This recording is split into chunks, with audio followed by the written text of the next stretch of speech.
नमस्कार, देवभूमि की खबरों में आपका स्वागत है। मैं हूं आपके साथ सुरभि राजपूत। अब सीधा रुख करते हैं खबरों की ओर।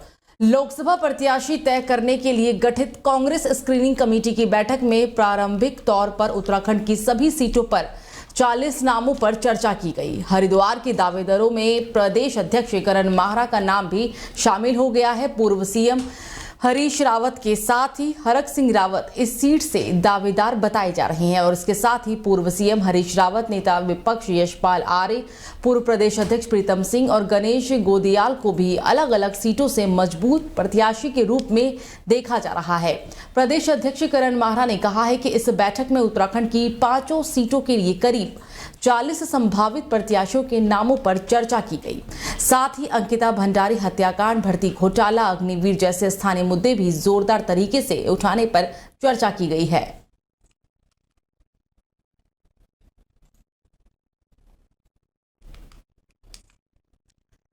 तो लोकसभा चुनाव 2024 के लिए जिला प्रशासन ने तैयारी तेज कर दी है। इसको लेकर जिला निर्वाचन अधिकारी जिलाधिकारी सोनिका ने निर्वाचन के लिए नियुक्त सभी नोडल अधिकारियों की बैठक ली। उन्होंने कहा कि नोडल अधिकारी अपने अपने दायित्व भली भांति समझ लें और उसके मुताबिक ही चेकलिस्ट तैयार कर कार्मिकों और उपकरणों की मांग भी कर लें। जिलाधिकारी के कार्मिकों के संबंध में अपडेट मांगे जाने पर नोडल अधिकारी कार्मिक अपर जिलाधिकारी रामजी शरण शर्मा ने बताया है कि 1880 पोलिंग बूथों पर इतनी ही पोलिंग पार्टियों की जरूरत भी पड़ेगी।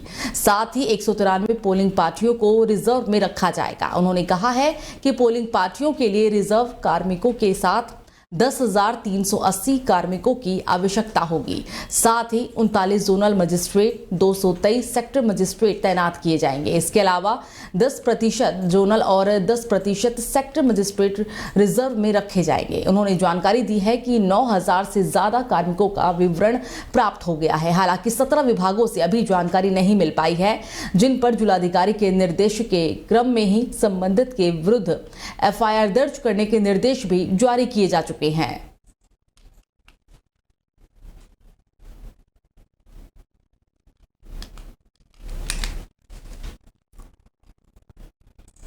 तो वहीं कांग्रेस में उत्तराखंड की 5 लोकसभा सीटों पर प्रत्याशियों को लेकर मंथन तेज हो गया है। नई दिल्ली में शनिवार को प्रदेश के लिए गठित स्क्रीनिंग कमेटी की बैठक में जिताऊ प्रत्याशियों पर बल दिया गया है। 5 सीटों पर पार्टी के टिकट के लगभग 40 दावेदारों पर भी चर्चा हुई है। माना यह भी जा रहा है कि स्क्रीनिंग कमेटी की स्तुति के आधार पर ही पार्टी के प्रत्याशियों का चयन इसी महीने के अंतिम सप्ताह तक हो सकता है। स्क्रीनिंग कमेटी के अध्यक्ष भक्त चरण दास की अध्यक्षता में हुई बैठक में कमेटी के सदस्य यशोमती ठाकुर, प्रदेश प्रभारी कुमारी शैलजा, प्रदेश कांग्रेस अध्यक्ष करण माहरा और नेता प्रतिपक्ष यशपाल आर्य भी सम्मिलित हुए। प्रदेश कांग्रेस कमेटी के बीते सोमवार तक लोकसभा सीटों के लिए दावेदारों से नाम भी मांगे गए थे।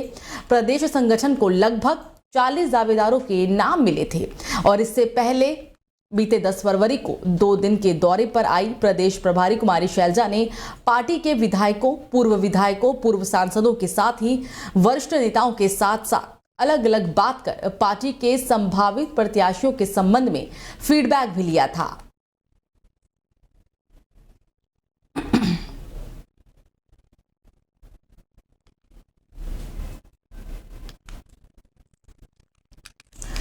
तो राष्ट्रीय अधिवेशन में उत्तराखंड के पूर्व सीएम रमेश पोखरियाल निशंक भी पहुंचे। निशंक ने कहा कि हमारा लक्ष्य 400 के पार और मोदी जी की तीसरी बार सत्ता में वापसी का तय है। रमेश पोखरियाल निशंक ने राहुल गांधी की भारत जोड़ो यात्रा पर निशाना साधते हुए कहा कि मजबूरी में राहुल गांधी भारत जोड़ो यात्रा निकाल रहे हैं। इन्हीं तमाम मुद्दों पर बात की है हमारे संवाददाता हिमांशु दुबे ने। देखिए इस रिपोर्ट में। बीजेपी का 2 दिवसीय अधिवेशन जो है वो शुरू हो गया है। तमाम जो नेता हैं उनके आने का सिलसिला लगातार जारी है। इसी बीच हमारे बीच उत्तराखंड के पूर्व मुख्यमंत्री रमेश पोखरियाल निशंक जी हैं। सर, जिस तरीके से 2 दिन का ये पूरा कार्यक्रम है, क्या लगता है, क्या रणनीति रहेगी, क्या मुद्दे रहेंगे और किस तरीके से आप देखते हैं 2024 का चुनाव? स्वाभाविक है कि रणनीति अगला आने वाला चुनाव है और जिस तरीके से जिस समय में ये राष्ट्रीय अधिवेशन हो रहा है, बहुत उत्साह है, लोगों में उल्लास है और आगे क्योंकि चुनाव है और इस समय 400 पार करना है तो इसलिए जो जिला अध्यक्ष सहित ऊपर के जितने भी पदाधिकारी हैं और 10,000 से भी अधिक ऐसे पदाधिकारियों का ये महासम्मेलन ही हो रहा है। तो स्वाभाविक ही है कि बहुत उत्साह है लोगों में और ये अधिवेशन आगे सारी रणनीति भी बनेगी और निश्चित रूप में जो हमारा लक्ष्य है कि मोदी जी भारी बहुमत से तीसरी बार देश के प्रधानमंत्री बनेंगे, उस लक्ष्य को पार करने के लिए ये अधिवेशन होगा। सर, जिस तरीके से अभी कांग्रेस के जो नेता हैं वो भारत जोड़ो न्याय यात्रा भी निकाल रहे हैं, ऐसे में कितना चुनौतीपूर्ण मानते हैं? और उत्तराखंड की बात करें, वहाँ पर क्या स्थिति आपको दिखती है? उत्तराखंड तो वहाँ तो चप्पा चप्पा भाजपा है, घर घर कमल का फूल है, मोदी जी है। तो उत्तराखंड तो एक तरफा है, लेकिन देश में भी मुझे लगता है उनकी कौन सी यात्रा हो रही है, वो कुछ ना कुछ तो बेचारे करेंगे। अब उनको परेशानी है, कभी यात्रा करेंगे, उनको करना भी चाहिए, यात्रा ही करनी चाहिए, उनको करना ही चाहिए। सर जी, एक आखिरी सवाल, जिस तरीके से अभी ये खबर निकल के आ रही है कि जो कमलनाथ हैं वो जो हैं बीजेपी में शामिल हो सकते हैं, दिल्ली वो आप पहुँचे हैं, क्या लगता है कितने बड़ा झटका लगने वाला है? आप चुनाव के आते आते देखिएगा कि कितने कितने लोग सब भारतीय जनता पार्टी में आते हैं। जी, बहुत धन्यवाद। तो देखिए, ये हमने बातचीत करी जो कि रमेश पोखरियाल निशंक जी हैं, उत्तराखंड के पूर्व मुख्यमंत्री, जिन्होंने साफ तौर पे बोला है कि कैसे जैसे जैसे चुनाव नज़दीक आएगा वैसे वैसे जो तमाम दिग्गज नेता हैं दूसरे दलों के भी, वो भी कहीं ना कहीं बीजेपी में शामिल होंगे। वीडियो जर्नलिस्ट संदीप के साथ हिमांशु दुबे, डेली 24 भारत, दिल्ली। तो खबरों में आगे बढ़ते हैं। मुख्यमंत्री पुष्कर सिंह धामी ने स्लोवेनिया की राजधानी लुब्लियाना में उत्तराखंड और स्लोवेनिया के मध्य संरक्षित क्षेत्रों के प्रबंधन, संस्थान प्रबंधन और पर्यावरण शिक्षा के क्षेत्र में आपसी सहयोग को बढ़ावा देने के लिए उत्तराखंड के फूलों की घाटी राष्ट्रीय उद्यान और स्लोवेनिया के त्रिग्लाव राष्ट्रीय उद्यान के मध्य सहमति पत्र पर हस्ताक्षर होना राज्य की जैव विविधता को विश्व स्तर पर पहचान दिलाने वाला प्रयास बताया है। सीएम ने कहा कि दोनों राष्ट्रीय पार्कों को यूनेस्को द्वारा विश्व प्राकृतिक धरोहर घोषित किया गया है और इससे निश्चित रूप से वन एवं संरक्षित क्षेत्र प्रबंधन में उत्तराखंड के योगदान को वैश्विक स्तर पर नई पहचान भी मिलेगी और अधिक पर्यटन फूलों की घाटी के सौंदर्य के प्रति आकर्षित भी होंगे। सहमति पत्र पर स्लोवेनिया में भारत की राजदूत मती नम्रता कुमार की उपस्थिति में उत्तराखंड के प्रमुख वन संरक्षक, वन्यजीव एवं मुख्य वन्यजीव प्रतिपालक डॉक्टर समीर सिन्हा और ट्रिग्लाव राष्ट्रीय उद्यान के निदेशक डॉक्टर टी पोतोनिक द्वारा हस्ताक्षर किए गए। इस सहमति पत्र के अनुसार दोनों राष्ट्रीय उद्यानों को एक दूसरे के सिस्टर पार्क का दर्जा भी दिया जाएगा। इस सहमति पत्र में दोनों राष्ट्रीय पार्कों के मध्य सहयोग से एक दूसरे के बीच प्रबंधन के अनुभव साझा भी करने, प्रचार प्रसार करने और वैश्विक स्तर पर वन प्रबंधन में स्लोवेनिया एवं उत्तराखंड के बेस्ट प्रैक्टिसेस को प्रस्तुत करने का अवसर भी मिलेगा।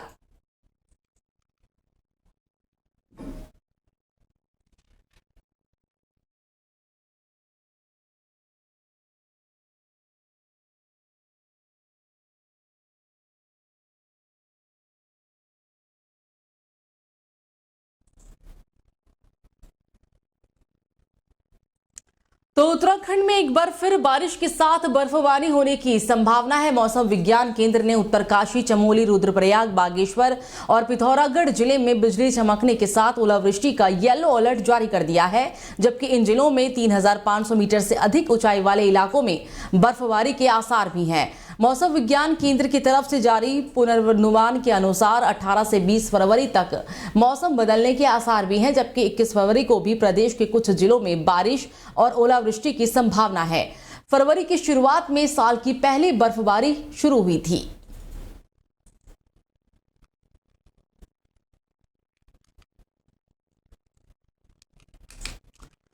तो भारत में कई अनोखी चीजें देखने को मिलती रहती हैं जो लोगों को हैरान कर देती है।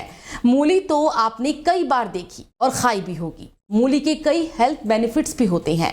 इस वजह से ठंड के मौसम में लोग इसका सेवन जमकर करते हैं। कोई मूली का अचार खाता है तो किसी को इसके पराठे भी बहुत पसंद है। आमतौर पर आपने सफेद और लाल मूली देखी होगी, लाल मूली पहाड़ी होती है। सोशल मीडिया पर लाल पहाड़ी मूली का वीडियो अब काफी तेजी से वायरल हो रहा है। इसमें एक किसान द्वारा उगाए गए पहाड़ी मूली को देख लोग दंग रह गए। ये मूली कोई आम मूली की तरह नहीं है। इसका वजन 10.5 किलो बताया जा रहा है। वीडियो में देखा जा सकता है कि किस तरह एक ही मूली को उखाड़ने के लिए किसान की हालत खराब हो गई। अंदर से निकलता विशाल वायरल हो रहे इस वीडियो को उत्तराखंड का बताया जा रहा है।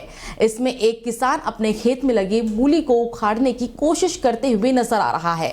हालांकि पहले किसान इसे अपने हाथ से उखाड़ने की कोशिश कर रहा था, लेकिन मूली की जड़ें काफी अंदर तक चली गई थी और इस कारण उसे कुदाली लेकर आना पड़ा।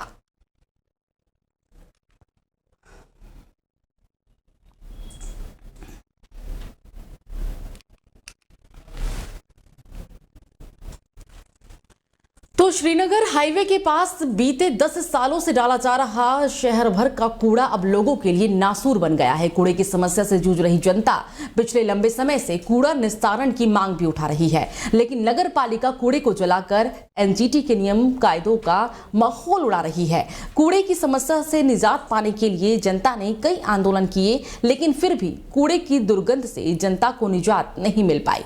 वहीं पर्यटन नगरी पौड़ी की छवि पर भी कूड़ा ग्रहण लग रहा है। पौड़ी श्रीनगर हाईवे से गुजरने वाले पर्यटकों की नजर कूड़े पर पड़ने से अब पर्यटक पौड़ी आने से कतरा रहे हैं। दरअसल कूड़ा निस्तारण के लिए ट्रेचिंग ग्राउंड के लिए जमीन खोजने की मांग जनता उठाती नजर आई थी। नगर पालिका ने जमीन चिन्हित की, लेकिन जमीन रिजर्व फॉरेस्ट के आने के कारण फॉरेस्ट क्लियरेंस पाने में भी पालिका को कई साल का समय बीत गया और अब पालिका ने ट्रेचिंग ग्राउंड की डीपीआर शासन को भेजी गई है, जिससे कि बजट मिलते ही काम शुरू किया जा सके। जो हमारा मांडा खाल में हमें भूमि मिली है 1.007 हेक्टेयर, उसके लिए पूरा वो ज़मीन हमें मिल भी चुकी है, फॉरेस्ट से क्लियरेंस भी हमें मिल चुका है, लेकिन उसमें 9.74 करोड़ की जो डीपीआर है वो वर्तमान में शासन में लंबित है अप्रूवल के लिए। आप देख सकते हैं कि पौड़ी के अंदर कूड़ा निस्तारण को लेकर लंबे अरसे से मांग उठाई जा रही है। ना ही राज्य सरकार ना ही जिला प्रशासन इस और ध्यान दे रहा है। इन्हीं सब बातों को लेकर 22 फरवरी को जन आक्रोश रैली का आयोजन किया जा रहा है, ताकि हम सभी लोग नरेंद्र मोदी जी के सपने को साकार करें और स्वच्छता को लेकर हम आगे बढ़ सके। दिक्कतें तो अगर रास्ते में कूड़ा पड़ा रहेगा तो बाहर से कई लोग आते हैं और एकदम से उनकी नजर ये पड़ती है कि देखो भाई पौड़ी शहर का तो वैसे बहुत बड़ा नाम है अपने आप में, और ये गंदगी एकदम से लोगों को दिखती है तो कहीं ना कहीं हम लोगों को भी उसमें माइनस होना पड़ता है। तो ये नगर पालिका इसमें कर रही है, बराबर अपना ध्यान दे रही है और बना भी रही है। अब ट्रेंचिंग ग्राउंड अभी ये साहब से हमारी बात हुई थी, वो कह रहे कि ट्रेंचिंग ग्राउंड भी जल्दी से जल्दी। तो वहीं बीते 8 फरवरी को हल्द्वानी में हुई हिंसा के आरोपियों को पुलिस लगातार गिरफ्तार कर रही है और इसी के तहत पुलिस ने आज 14 आरोपियों को गिरफ्तार किया है, जिनमें से 3 वांटेड आरोपी भी शामिल है। नैनीताल एसएसपी प्रहलाद नारायण मीणा ने मामले का खुलासा करते हुए कहा है कि बनभूलपुरा थाना क्षेत्र में हुई हिंसा के सभी 14 आरोपी हैं। उन्होंने ये भी कहा है कि पुलिस के ऊपर पेट्रोल बम फेंकने के साथ साथ पुलिस के गाड़ी में आग लगाने वाले भी यही आरोपी हैं। पुलिस ने पूरे मामले में उपद्रवियों के पास से कई पेट्रोल बम और हिंसा के दौरान पीएससी के जवान से लूटी गई कार्बाइन मैगजीन भी बरामद कर ली है। उन्होंने ये भी कहा है कि पकड़े गए 14 आरोपियों में 3 मोस्ट वांटेड आरोपी भी शामिल हैं, जिनके खिलाफ मोस्ट वांटेड का पोस्टर जारी किया गया था और उनकी घरों की कुर्की भी होनी थी। उन्होंने कहा कि अभी तक हल्द्वानी हिंसा में 58 उपद्रवियों की गिरफ्तारी की कार्रवाई की जा चुकी है। देखिए, जो नामजद अभियुक्त थे जिनके कोर्ट से हमने वारंट लिए थे, इनमें से 3 अभियुक्तों को आज हमने गिरफ्तार किया गया है और इसके अलावा बाकी 11 हमने और अभियुक्त जो तीनों मामलों में मिला के गिरफ्तार किए हैं। तो आज टोटल जो है 14 लोगों की गिरफ्तारी हुई है और अब तक इस मामले में 58 लोगों की गिरफ्तारी हो चुकी है। आज हमने गिरफ्तारियाँ की है, इसमें एक अभियुक्त जो है उसके कब्जे से हमने जो पीएससी की हमारी सरकारी मैगजीन गायब हुई थी पिस्टल की, वो हमने बरामद की है। साथ ही जो मुखानी थाने की जो गाड़ी थी उस पर आग लगाने वाले जो अभियुक्त थे उनके कब्जे से हमने कुछ जिंदा पेट्रोल बम भी बरामद किए हैं और साथ ही इनमें से जो 2 अभियुक्त हैं उनकी गिरफ्तारी की गई है, जिनके द्वारा पेट्रोल बम बनाए गए और जो उपद्रवियों को पेट्रोल बम दिए गए। तो खबरों में आगे बढ़ेंगे, बात करेंगे अब रुड़की की, जहां झबरेड़ा रोड स्थित पेपर मिल में अचानक भयंकर आग लग गई। दरअसल नारसन में झबरेड़ा रोड पर गंगोत्री पेपर मिल है, जिसमें पुराने कागज को रिसाइकिल कर नया कागज बनाया जाता है। तभी सुबह करीब 4 बजे वहां पर अचानक आग लग गई। बताया जा रहा है कि आग लगने के बाद मिल में काम कर रहे कर्मचारी अपनी जान बचाकर बाहर की तरफ भागे और सूचना मिल के मालिक को दी गई। मौके पर पहुंची मंगलोर फायर ब्रिगेड की गाड़ी ने आग बुझाने का प्रयास भी किया, लेकिन आग इतनी विकराल रूप धारण ले चुकी थी, जिसके बाद आग को बुझाने के लिए कड़ी मशक्कत का सामना करना पड़ा। फिलहाल आग पर काबू नहीं पाया गया है। जिला अग्निशमन अधिकारी अभिनव त्यागी ने कहा है कि आग लगने की सूचना के बाद जिले के विभिन्न स्थानों से दमकल गाड़ियों को मंगाया गया है। किसी प्रकार की जनहानि नहीं हुई है, हालांकि इसमें लाखों का नुकसान जरूर पहुंचा है। तो फिलहाल खबरों में मुझे दीजिए इजाजत। नमस्कार।